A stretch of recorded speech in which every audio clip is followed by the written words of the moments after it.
نستغفره ونعوذ بالله من شرور أنفسنا ومن سيئات أعمالنا من يهده الله فلا مضل له ومن يضلل فلا هادي له وأشهد أن لا إله إلا الله وحده لا شريك له وأشهد أن محمدا عبده ورسوله أما بعد فقد قال الله تعالى في القرآن المجيد والفرقان الحميد أعوذ بالله السميع العليم من الشيطان الرجيم بسم الله الرحمن الرحيم قاف والقرآن المجيد بل عجبوا أن جاءهم منذر منهم فقال الكافرون هذا شيء عجيب أإذا متنا وكنا ترابا ذلك رجع بعيد قد علمنا ما تنقص الأرض منهم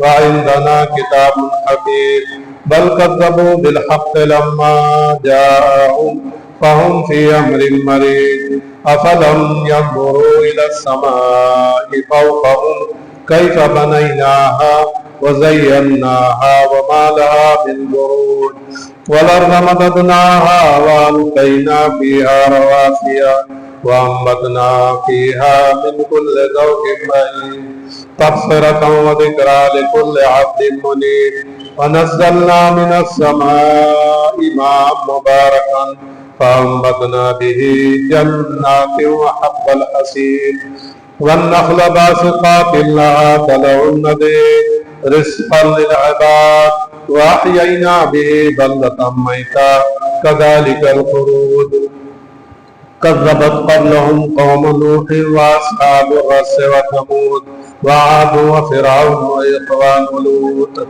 وأصحاب الأيكة وقوم تبع كل كذب الرسل فحق وعيد أفعينا بالخلق الأول بل هم في لبس من خلق جديد ولقد خلقنا الإنسان ونعلم ما توسوس به نفسه ونحن أقرب إليه من حبل الوريد إذ يتلقى المتلقيان عن اليمين وعن الشمال قعيد ما يلفظ من قول إلا لديه رقيب عتيد وجاءت سكرة الموت بالحق ذلك ما كنت منه تحيد ونفخ في الصور ذلك يوم الوعيد وجاءت كل نفس معها سائق وشهيد ولقد كنت في غفلة من هذا فكشفنا عنك غطاءك فبصرك اليوم حديد وقال قرينه هذا ما لدي عتيد ألقيا في جهنم كل كفار عنيد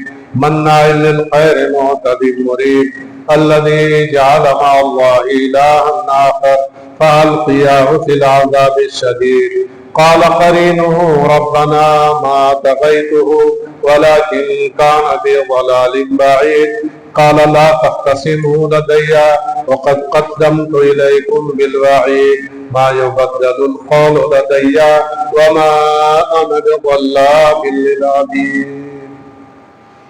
ساری تعریفیں اور بڑائیاں، ہر طرح کی حمد و ثنا اور ہر قسم کی عظمت و کبریائی اس خدائے وحدہ لا شریک لہ کے لیے زیبا اور سزاوار ہے، جس نے ہم کو اور ساری کائنات کو پیدا فرمایا، اور پیدا کرنے کے ساتھ ساتھ اللہ رب العزت نے ایک دین برحق سے، دین متین سے ہمارا رشتہ جوڑا اور ہمیں دائرہ اسلام میں داخل ہونے کی، مسلمان گھرانے میں پیدا ہونے کی اللہ تبارک و تعالیٰ نے توفیق عنایت فرمائی۔ گزشتہ جمعے کو میں نے آپ کے سامنے عظمت صحابہ کے کچھ پہلوؤں پر اور خاص طور سے ایک صحابی جلیل حضرت امیر معاویہ رضی اللہ عنہ کے شان اور منقبت میں اور ان کے فضیلت میں کچھ باتیں آپ کے سامنے بیان کی تھی۔ یہ موضوع بہت وسیع ہے، صحابہ کرام رضوان اللہ علیہم اجمعین کی تاریخ، ان کی منقبت اور اسلام کے لیے ان کی قربانیاں، ان کی جانثاری، ان کی وفاداری اتنی بڑی ہے اور اس کے اتنے بڑے بڑے ثبوت موجود ہیں حدیث کی کتابوں میں اور تاریخ کی کتابوں میں کہ دنیا کا کوئی بھی ریفارمر، دنیا کا کوئی بھی بڑے سے بڑا حکمراں دنیا کا کوئی بھی بڑے سے بڑا بادشاہ اور کوئی بڑے سے بڑا سیاستدان، کوئی کسی ملک کا وزیر اعظم اور کسی ملک کا صدر، کوئی ایسا نہیں ہے کہ جس کے ساتھی اتنے اچھے، اتنے وفادار اور اپنے مالک و آقا کے لیے، اپنے حاکم کے لیے، اپنا سب کچھ لٹانے کے لیے ہمہ وقت تیار رہتے ہیں۔ اس سلسلے میں کئی مثالیں آپ کے سامنے صحابہ کرام کی سیرت و تاریخ سے نکال کر کے آپ کے سامنے پیش کی گئی۔ کچھ خاص مواقع آتے ہیں جس میں صحابہ کرام رضوان اللہ علیہم اجمعین کی سیرتوں کا بیان کرنا ضروری ہو جاتا ہے۔ انہی میں سے یہ محرم کا مہینہ ہے کہ جس میں ایک اسلام کے نام پر پیدا ہونے والے ایک فرقے نے یا ایک طبقے نے صحابہ کرام کی شان میں اتنی گستاخی کی ہے اور ان کے مرتبہ و مقام کو اتنا گرانے کی کوشش کی ہے کہ عام مسلمان تو مسلمان وہ ان کی حرکتوں سے، ان کی حرکتوں کو جس انداز سے، ان کے اعمال کو جس انداز سے وہ پیش کرتے ہیں کہ ایک مسلمان تو دور کی بات ہے، صحابیت کے شرف تو دور کی بات ہے، عام مسلمان تو دور کی بات ہے، عام انسان کے درجے سے بھی ان کو گرانے کی کوشش کی جاتی ہے۔ تو ایسے میں ہمارا فرض بنتا ہے، اہل سنت والجماعت کا فرض بنتا ہے، خاص طور سے اہل حدیثوں کا فرض بنتا ہے کہ صحابہ کرام رضوان اللہ علیہم اجمعین کی سیرتوں کو جس طرح داغدار کرنے کی کوشش کی جاتی ہے اور جس طرح سے صحابہ کرام کی کردار کشی کی جاتی ہے، ان کے کردار کو گھناؤنا بنا کر کے پیش کیا جاتا ہے کہ جن کے عظمت کردار کی گواہی قرآن پاک نے دی ہے، جن کے عظمت کردار کی گواہی احادیث مبارکہ نے دی ہے، ان کے کردار کو اس طرح سے مجروح کرنے کی کوشش کی جاتی ہے کہ ایسے آدمی سے نفرت ہو جائے، گھن آ جائے۔ تو یہ تو ایک طبقہ ہے روافض کا، شیعوں کا، کہ جن کا کام ہی یہی ہے کہ صحابہ کرام کی شان میں گستاخیاں کریں، یہ ان کا مذہب ہے، یہ ان کا عقیدہ ہے۔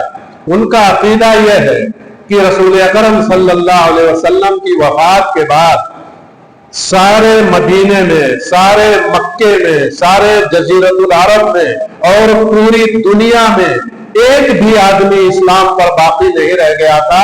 3 آدمیوں کو چھوڑ کر کے سارے صحابہ نعوذ باللہ مرتد ہو گئے تھے اور سب نے اسلام سے اپنا رشتہ توڑ لیا تھا۔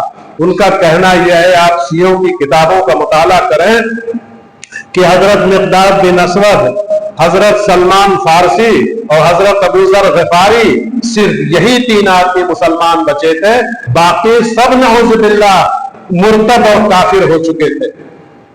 ارے ان بیوقوفوں کو، ان احمقوں کی سمجھ میں یہ بات نہیں آئی کہ جن کے حب اہل بیت کے نام پر جنہوں نے یہ افسانے تراشے ہیں، حضرت علی رضی اللہ عنہ، حضرات سادات حسنین رضی اللہ عنہما اور اہل بیت کی محبت کے نام پر جنہوں نے یہ جھوٹے افسانے تراشے ہیں، کم از کم ان بیوقوفوں کو یہ کرنا چاہیے کہ کم از کم ان میں سے تو کسی کو مسلمان باقی رہنے دیا ہوتا، حضرت علی رضی اللہ عنہ کو مسلمان رہنے دیا ہوتا، حضرت حسن اور حضرت حسین رضی اللہ عنہما کو، جن کے بارے میں رسول اللہ صلی اللہ علیہ وسلم نے فرمایا ہے کہ سیدہ شباب اہل الجنہ، جنت کے نوجوانوں کے سردار، ان نوجوانان اہل بیت، نوجوانان اہل جنت کے سرداروں کو بھی اسلام سے خارج کر دیا، نعوذ باللہ من ذالک۔ ان کی عقلوں پر ایسے پتھر پڑے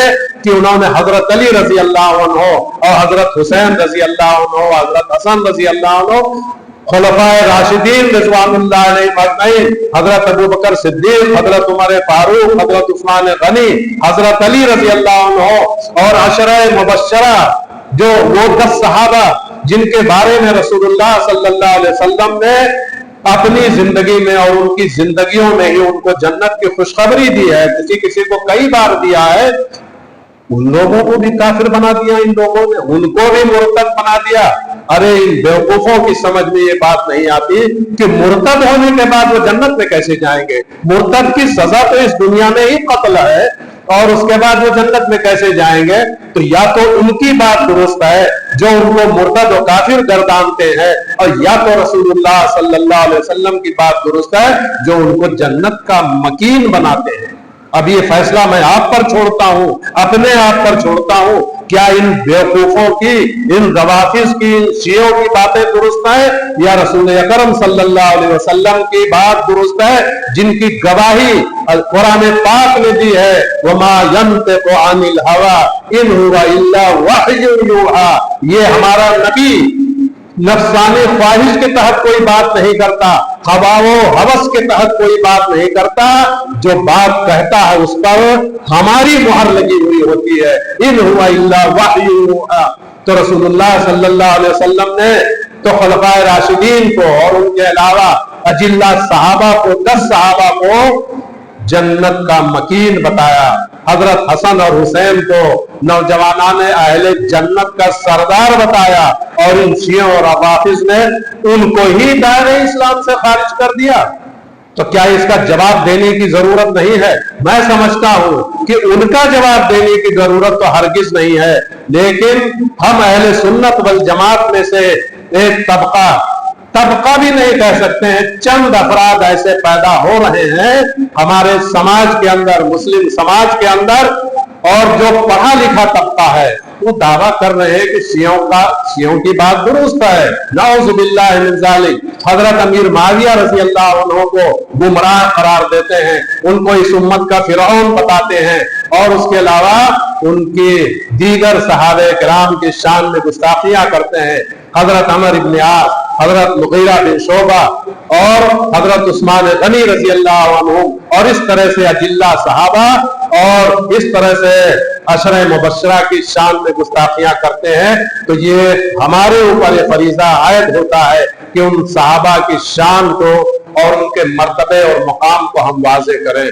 तो गुज़िश्ता जुमे को मैंने ये मौजू बनाया था, जुमे का वक्त महदूद होता है, तो मैं हजरत अमीर माविया रज़ी अल्लाह अन्हु की शान में वारिद बाज चीजें, बाज रसूलुल्लाह सल्लल्लाहु अलैहि वसल्लम की दुआएं, या उनके बारे में रसूलुल्लाह सल्लल्लाहु अलैहि वसल्लम की जो पेशीन गोइयां हैं उनको मैं बयान करता हूं। मैंने बताया था कि अमीर माविया उन चंद खुशनसीबों में से हैं जिनको रसूलुल्लाह सल्लल्लाहु अलैहि वसल्लम ने कातिबे वही बनाया था, वही की किताबत करते थे। वही की किताबत कोई हुमा-शुमा और कोई आम आदमी नहीं कर सकता है। उसके लिए बड़ा ही मोतमद होना चाहिए, उसके लिए बड़ा ही मुस्तनद होना चाहिए, उसकी बातों पर सबसे ज्यादा भरोसा होना चाहिए, क्योंकि कुरान ने कहा है कि इन्नहा तज़किरतुन फी सुहुफिन मुकर्रमतिन मरफूअतिन मुतहहरतिन बिअयदी सफरतिन किरामिन बररा, कि ये कुरान जो है ऐसे लोगों के हाथ में है कि जिनकी नेकी की गवाही अल्लाह तबारक व तआला 7 आसमानों के ऊपर से दे रहा है।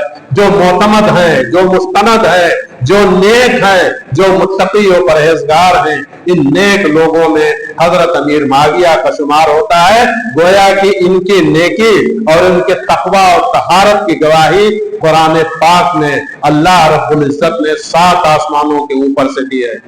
नबी करीम सल्लल्लाहु, कुछ लोग ये कहते हैं, कुछ लोग ये दावा करते हैं कि अमीर माविया रज़ी अल्लाह अन्हु चूंकि बाद में ईमान लाए इसलिए इनका ईमान उतने उस दर्जे का नहीं है जिस दर्जे का ईमान इन लोगों का था। यकीनन ये बात सही है कि साबिकीन अव्वलीन का जो ईमान था, हजरत अबू बकर सिद्दीक, हजरत उमर फारूक, हजरत उस्मान गनी, हजरत अली रज़ी अल्लाह अन्हु, और शुरू दौर के हजरत अबू उबैदा बिन जर्राह, हजरत साद बिन अबी वक्कास, हजरत तलहा और जुबैर, ये सारे लोग मक्के में जो लोग उस सख्ती और परेशानी और उन शदायत को बर्दाश्त करते हुए, काफिरों के जुल्म और सितम को बर्दाश्त करते हुए जो लोग जो ईमान लाए, जिन्होंने 313 की तादाद में जंगे बदर में शिरकत की, जिन्होंने काफिरों के नरगे में जंग वहद में शिरकत की और काफिरों के नरगे से कुछ लोग बच कर आए और कुछ लोग शहीद हुए, जिन्होंने मदीने का मुहासरा किया कुफ्फार मक्का ने और अरब के कबाइल ने और बनी कुरैजा के यहूदियों ने उनका साथ दिया।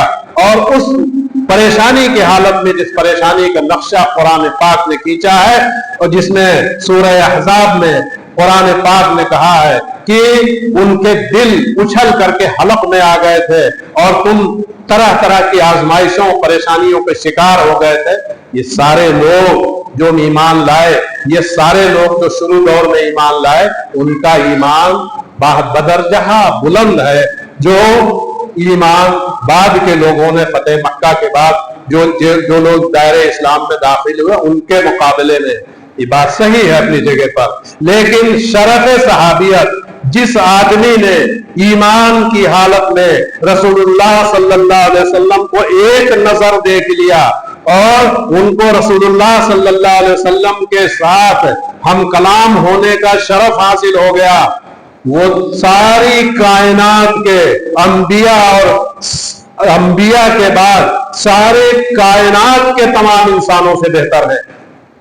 मैं आपको बताऊं, हजरत उमर इब्न अब्दुल अजीज रहमतुल्लाह अलैह सहाबी नहीं थे, लेकिन बड़े मुत्तकी और परहेजगार, बड़े मुतदय्यन और तक़वा शिआर और बड़े ही नेक कीनत, बड़े ही इंसाफ परवर, अदल और मसावत पर कारबंद और बड़े ही इमानत और दयानत के मालिक शख्स थे। यहाँ तक कि बाज लोगों ने उनको खुलफाए राशिदीन में शुमार किया और कहा जाता है कि वो 5वें खलीफा राशिद हैं। ये बात इस्तिलाही तौर पर खलीफा राशिद तो वो नहीं थे, क्योंकि खिलाफत सिर्फ 30 साल तक चली। रसूलुल्लाह सल्लल्लाहु अलैहि वसल्लम की सही हदीस है कि सबसे बेहतरीन दौर मेरा दौर है, नबूवत का जमाना है, वो नबूवत रहमत के साथ रहेगी, फिर खिलाफत राशिदा रहेगी 30 साल तक, वो भी रहमत के साथ रहेगी, अल्लाह की रजा के साथ रहेगी, फिर उसके बाद दर्जा बदर्जा कम होता जाएगा, वो अल्लाह तबारक व तआला के नजदीक उनका रुतबा, उनका मकाम कम होता जाएगा। तो हजरत उमर बिन अब्दुल अजीज तो अमीर माविया रजी अल्लाह अन्हु के बहुत बाद में है, लेकिन इसमें कोई शुबहा नहीं कि उनको उनके अमाल की वजह से, उनकी नीयत की वजह से उनको 5वां खलीफा राशिद भी करार दिया जाता है। तारीखी हैसियत से इसको कह सकते हैं, इस्तिलाही हैसियत से उनको खलीफा राशिद नहीं कह सकते हैं। कितने नेक थे, कितने अमानतदार थे, कितने तकवा शिआर थे, उसकी मिसालों से तारीख भरी हुई है। एक उनकी हुकूमत कहां से थी? स्पेन फतह हो चुका था, यूरोप का मुल्क स्पेन फतह हो चुका था, फ्रांस का भी कुछ हिस्सा ज़ेरे नगी आ चुका था, पूरा शुमाली अफ्रीका मराकश से लेकर के मिस्र तक इस्लाम की फतूहात का झंडा वहां लहरा रहा था। मराकश, ट्यूनिस, अलजायर, अल्जीरिया, बुर्किना फासो, मिस्र, लीबिया और ये सारे इलाके, पूरा शुमाली अफ्रीका मुसलमानों के जेरे नगी था। यूरोप में स्पेन फतह हो चुका था और फ्रांस में मुसलमान इस्लामी फौजें दाखिल हो चुकी थी। वहां से लेकर के चलिए एशिया का बहुत बड़ा हिस्सा फतह हो चुका था और उसके बाद सिंध पर भी मुसलमानों का जो आज पाकिस्तान के हिस्से में हिंदुस्तान का कहा जाता था, उस पर भी, उसको भी मोहम्मद बिन कासिम ने वलीद बिन अब्दुल मलिक के जमाने में फतह कर लिया था। इतनी बड़ी हुकूमत स्पेन से लेकर के सिंध तक, समरकंद, बुखारा तक की हुकूमत थी। हजरत उमर बिन अब्दुल अजीज उन पर हुकूमत कर रहे थे, लेकिन इतनी बड़ी, जो आज 40 मुल्क होंगे कम से कम, इतनी बड़े मुल्क पर और दुनिया के इतने बड़े रकबे पर हुकूमत करने के बावजूद उनकी हालत क्या थी? जब उनकी वफात होने लगी तो उन्होंने कहा मेरा आखिरी वक्त करीब आ गया है। उनको जहर दिया गया था और तबीबों ने कह दिया था कि जहर का असर फैल गया है, अब इनको, इनके बचने की उम्मीद नहीं है। तो बहरहाल उन्होंने कहा अपने बच्चों को, मैं उनको देखना चाहता हूं। उनके बच्चे आए, किस हालत में आए? किसी के तन पर पूरा कुर्ता नहीं था, किसी के कपड़े में 7 पैबंद लगे हुए थे, किसी के कपड़े में 4 पैबंद लगे हुए थे, कोई 2 वक्त का फाका करके आया था, किसी के चेहरे पर हवाइयां उड़ रही थी, बड़े मफलूकुल हाल, बड़े परेशान हाल। उस वक्त के फकरा भी उनसे अच्छी हालत में थे। कौन थे? उमर बिन अब्दुल अजीज रहमतुल्लाह अलैह के बेटे। उनके सालों में से किसी ने कहा कि अभी भी कलमदान वजारत आपके हाथ में है, अभी भी आप इस मुल्क के बादशाह, कलमदान वजारत नहीं बल्कि कलमदान मुलूकियत आपके हाथ में है, आप कोई जागीर इनको दे दीजिए। देखा अपने बच्चों को तो आंख से आंसू जारी हो गए कि मैं अपने बच्चों को किस हाल में छोड़कर इस दुनिया से रुखसत हो रहा हूं।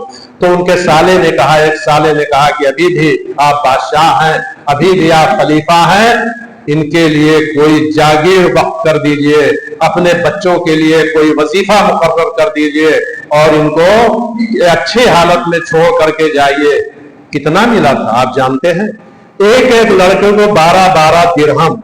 एक दिरहम हमारे सिक्के से एक चवन्नी के बराबर होता है। चवन्नी तो बंद हो गई, लेकिन 12-12 दिरहम एक एक बच्चे के हिस्से में आया। उस आदमी का यह तरका था, उस आदमी की विरासत थी जिसकी हुकूमत 30-40 मुल्कों पर थी और जिसकी हुकूमत 3 बर्द आज़मों पर थी। उसके बच्चे इस हाल में थे। बैतुल माल की किस तरह से उन्होंने हिफाजत की। एक बार उन्होंने अपनी बच्चियों को देखने की ख्वाहिश जाहिर की, तो उसके बाद जब वो बच्चियां उनकी आई तो सब अपने मुंह पर हाथ रखे हुई थी।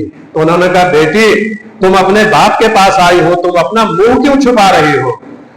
तो उनमें से एक ने कहा, हाथ हटा करके कहा, बात दरअसल ये है कि आज हमारे घर में, सुन लीजिए, आज हमारे घर में खाने के लिए अनाज का एक तिनका नहीं था, चावल का एक दाना नहीं था, जौ की एक रोटी नहीं थी, दाल का एक प्याला नहीं था। हमारे घर में रोजमर्रा खाई जाने वाली चीजों में से कोई चीज नहीं थी। तो हमने तलाश किया तो हमको सिर्फ प्याज मिली। हमने प्याज खा करके अपने पेट की आग बुझाई है।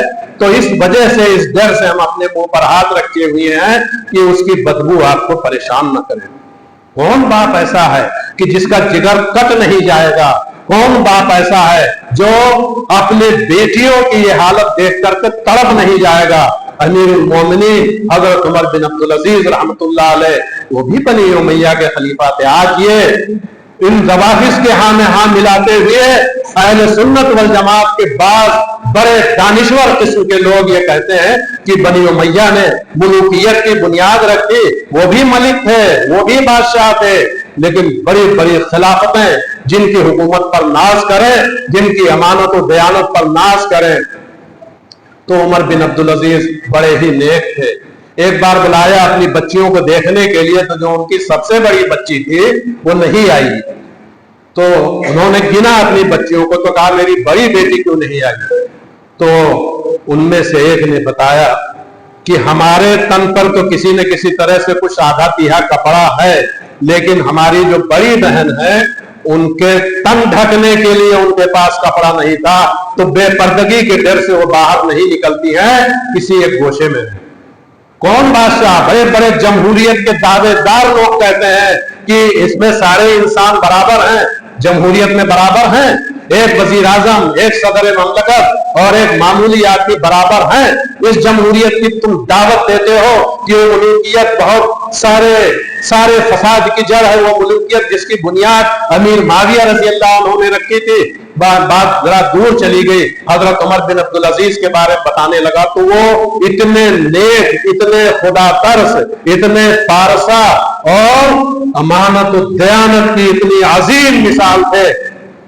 और अमीर माविया को तो रातों दिन गालियां पड़ती हैं। तो एक आदमी ने, जो बताना मैं चाहता हूं जरा गौर से सुने, एक आदमी ने कहा इमाम अहमद बिन हम्बल रहमतुल्लाह अलैह से कि आप ये बताइए कि अमीर माविया का दर्जा अफजल है या हजरत उमर बिन अब्दुल अजीज का मकाम ऊंचा है? हजरत अब्दुल्लाह इब्न मुबारक से जब ये बात कही तो उनका चेहरा गुस्से से सुर्ख हो गया। जानते हैं उन्होंने क्या कहा? कि अमीर माविया के घोड़े के सुम से जो गर्दो गुबार निकला है, वो गर्दो गुबार जो उस घोड़े के नथने में गया है, उस घोड़े के नाक में गया है, वो गुबार भी हजरत उमर बिन अब्दुल अजीज से बेहतर है। क्यों? वो सहाबी थे और हजरत उमर बिन अब्दुल अजीज अपने लाख बेहतरीन कामों के सहाबी नहीं थे, यानी सहाबियत के शरफ को कोई हासिल नहीं कर सकता।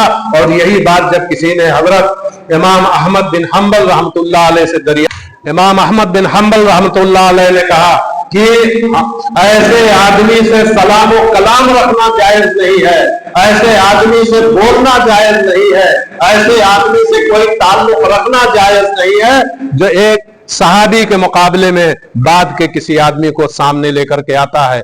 तो इस तरह से शरफ सहाबियत का शरफ बाकी रहना चाहिए। तो हजरत अमीर माविया सहाबियत के शरफ से मुत्तसिफ थे और रसूलुल्लाह सल्लल्लाहु अलैहि वसल्लम ने क्या फरमाया? आपने दुआ की हजरत अमीर माविया के लिए। आप जानिए इस बात को, अपने दिमाग में बिठाइए कि रसूल की दुआ हमारे और आप जैसी आम लोगों की दुआ की तरह नहीं होती है। रसूल ने अगर दुआ कर दिया तो आसमानों का सीना चीरते हुए अर्श इलाही तक वो दुआ पहुंचती है और अल्लाह तबारक व तआला अपने नबी की दुआ सुनता है। आपने क्या दुआ की थी? अल्लाहुम्मा इजअलहु हादियन व महदियन वहद बिही। अल्लाह अमीर माविया को हादी बना दे, हिदायत देने वाला बना दे, मेहदी बना दे, हिदायत याफ्ता बना दे और इनके जरिए से लोगों को हिदायत दे। ये नबी की दुआ थी। और बताऊं मैं आपको एक दुआ कैसी थी? रमजान मुबारक के महीने में रसूलुल्लाह सल्लल्लाहु अलैहि वसल्लम सेहरी के वक्त बेदार हुए और उसके बाद अपने असहाब को सेहरी के लिए जगाना शुरू किया, आवाज लगानी शुरू की ताकि लोग उठ करके वक्त पर सेहरी खा लें। वक्त कौन सा था? सुबह काजिब का था। और महीना कौन सा था? रमजान का था। रसूलुल्लाह सल्लल्लाहु अलैहि वसल्लम ने आवाज लगाई, सहाबा को जगाया, बेदार किया सेहरी के लिए। उस वक्त आपने कहा अल्लाहुम्मा अल्लिम मावियतल किताब वल हिसाब वक़िहिल अज़ाब। ऐ अल्लाह, किसी और के लिए दुआ नहीं की, सिर्फ माविया के लिए दुआ की। पता नहीं वहां मौजूद थे कि नहीं थे। आपने वो जब लोगों को बेदार किया जिस आवाज में, उसी आवाज में कहा कि अल्लाह मेरे सहाबी माविया को किताब का इल्म अता कर, कुरान का इल्म अता कर, हिसाब का इल्म अता कर और वक़िहिल अज़ाब, माविया को अल्लाह अजाब से बचा ले। वक्त सुबह का है। आप जानते हैं, उलमा बताते रहते हैं कि सुबह के वक्त फजर से पहले अल्लाह तबारक व तआला आसमाने दुनिया पर आता है और उसके बाद अपने बंदों की बख्शिश फरमाता है, उनकी दुआओं को कबूल करता है। सुबह का वक्त आम मुसलमानों की दुआएं कबूल होती हैं। फिर जब वो रमजान का महीना हो तो उससे भी ज्यादा कबूलियत का महीना, कबूलियत का वक्त होता है। आम मुसलमानों की दुआ रमजान में सुबह के वक्त, फजर के वक्त कबूल होती है। और हमारे नबी सल्लल्लाहु अलैहि वसल्लम जो सरापा मुस्तजाब दावत थे, उनकी दुआ क्या अल्लाह कबूल नहीं करेगा? और दुआ क्या थी? ये अल्लाह माविया को कुरान का इल्म दे दे, ऐ अल्लाह माविया को हिसाब का इल्म दे दे, ऐ अल्लाह माविया को जहन्नम के अजाब से बचा ले। ये दुआ किसी और के लिए नहीं है। ये जो आप कहते हैं कि माविया आखिर दर्जे में वक्त में ईमान लाए, इसलिए उनकी कोई हैसियत नहीं है, उनकी कोई हैसियत नहीं है। रसूलुल्लाह सल्लल्लाहु अलैहि वसल्लम ने कई बार हजरत अमीर माविया रज़ियल्लाहु अन्हु के लिए दुआएं की हैं और उसके बाद आपको मैं बता चुका हूं, कातिबे वही ही नहीं थे, बल्कि अरब के माशरे में इस्लाम के आने के वक्त सिर्फ बास तारीखों में आता है कि सिर्फ 14 आदमी पढ़े लिखे थे, बाकी सब उम्मी थे, सब जाहिल थे, सब अंगूठा टेक थे और सिर्फ 14 आदमी जो लिखना पढ़ना जानते थे। रसूल अकरम सल्लल्लाहु अलैहि वसल्लम को भी अल्लाह ने कुछ मसलहतों से उम्मी बनाया। उम्मी क्यों थे? इसके बारे में बहुत सी बातें आती है, इसका मौका नहीं कि मैं आपको बताऊं। रसूलुल्लाह सल्लल्लाहु अलैहि वसल्लम भी लिखना पढ़ना नहीं जानते थे, तो अमीर माविया रज़ियल्लाहु अन्हु को जहां कातिबे वही बनाया, वही उनको अपना सेक्रेटरी भी बनाया। सेक्रेटरी किस माने में कि जो बाहर के खुतूत जाते थे वो खुतूत अमीर माविया से लिखवाते थे, क्योंकि वो बहुत बड़े अदीब थे, कातिब थे और उनका खत अच्छा था। اور وہ بڑے قابل اعتماد تھے. تو رسول اللہ صلی اللہ علیہ وسلم نے ان کے لیے دعائیں کی ہیں, بار بار دعائیں کی ہیں. ایک بار وضو کا پانی لے کر کے امیر معاویہ رضی اللہ عنہ رسول اللہ صلی اللہ علیہ وسلم کو وضو کرا رہے تھے, آپ کے ہاتھوں پر پانی چھوڑ رہے تھے. رسول اللہ صلی اللہ علیہ وسلم نے سر اٹھا کے دیکھا اور کہا کہ معاویہ ہو سکتا ہے تمہیں حکومت مل جائے, تو جب حکومت ملے گی تو انصاف سے کام لینا. ایسا نہیں ہے کہ امیر معاویہ کی حکومت کو رسول اللہ صلی اللہ علیہ وسلم نے ناپسند کیا, جیسا کہ یہ لوگ کہتے ہیں کہ انہوں نے تو ملوکیت کی بنیاد رکھی. جو شوشہ چھوڑا کبھی مولانا سید ابوالعلا مودودی نے, اور سارے فتنوں و فساد کی جڑ انہوں نے ملوکیت کو قرار دیا. میں انشاءاللہ کبھی کسی بھی موقع پر خلافت اور ملوکیت کا بقیہ اڑھوں گا اور ملوکیت کے اور خلافت کے فرق کو بیان کروں گا, اور اس کے بعد بتاؤں گا کہ ملوکیت فی نفس ہی بری چیز نہیں ہے, بلکہ انسان برے ہوتے ہیں, انسان اچھے بھی ہوتے ہیں, برے بھی ہوتے ہیں. ملوکیت میں کوئی برائی نہیں ہے. تو اللہ تبارک و تعالیٰ سے دعا ہے کہ ہمارے دلوں میں صحابہ کرام کی عظمت پیدا فرمائے, امیر معاویہ رضی اللہ عنہ کی محبت پیدا فرمائے, اور جو شر پسند لوگ اسلام کا پردہ چاک کرنے کی کوشش کر رہے ہیں, اسلام کا چہرہ بگاڑنے کی کوشش کر رہے ہیں, ان کے عزائم کو ناکام کرے. جس طرح سے ایک بات اور سن لیجئے, جس طرح سے امیر معاویہ رضی اللہ عنہ نے رومیوں کے عزائم کو خاک میں ملایا تھا, جب حضرت علی رضی اللہ عنہ حضرت امیر معاویہ رضی اللہ عنہ کے درمیان سیاسی اختلافات عروج پر تھے, تو اس وقت روم کے بادشاہ نے امیر معاویہ کے پاس خط لکھا اور کہا کہ معاویہ تمہاری لڑائی حضرت علی سے چل رہی ہے, تو میں اپنی فوجیں بھیج کر کے تمہاری مدد کرنا چاہتا ہوں تاکہ تم علی کو شکست دے دو. امیر معاویہ نے وہ خط دیکھا تو غصے سے چہرہ سرخ ہو گیا, فوراً کاغذ منگوایا, خط لکھا. جانتے ہیں لہجہ کیا رکھا, القاب و آداب کیا لگے روم کے بادشاہ کے لیے لکھا, او رومی کتے, اگر تو سمجھتا ہے کہ میں اپنے بھائی علی سے تاج و تخت کے لیے لڑ رہا ہوں, تو یہ سن لے کہ اگر وہ ایک فوج کے کمانڈر کی حیثیت سے کوئی فوج تجھ سے لڑنے کے لیے بھیجیں گے, تو میں اس فوج میں ایک معمولی سپاہی کی حیثیت سے تیرے خلاف لڑوں گا, جہاد کروں گا, اور تیرے عزائم کو ناکام بناؤں گا. اللہ تبارک و تعالیٰ سے دعا ہے کہ ہم سب کے دلوں میں صحابہ کی عظمت اور صحابہ کا مقام پیدا فرمائے, اور اللہ تبارک و تعالیٰ خاص طور سے امیر معاویہ کا ذکر میں اس لیے کرتا ہوں کہ سب سے زیادہ ان کی شان میں گستاخیاں کی جاتی ہیں, صرف شیعہ نہیں, بعض نااہل قسم کے اہل سنت والجماعت کے دعوے دار کو بھی کرتے ہیں.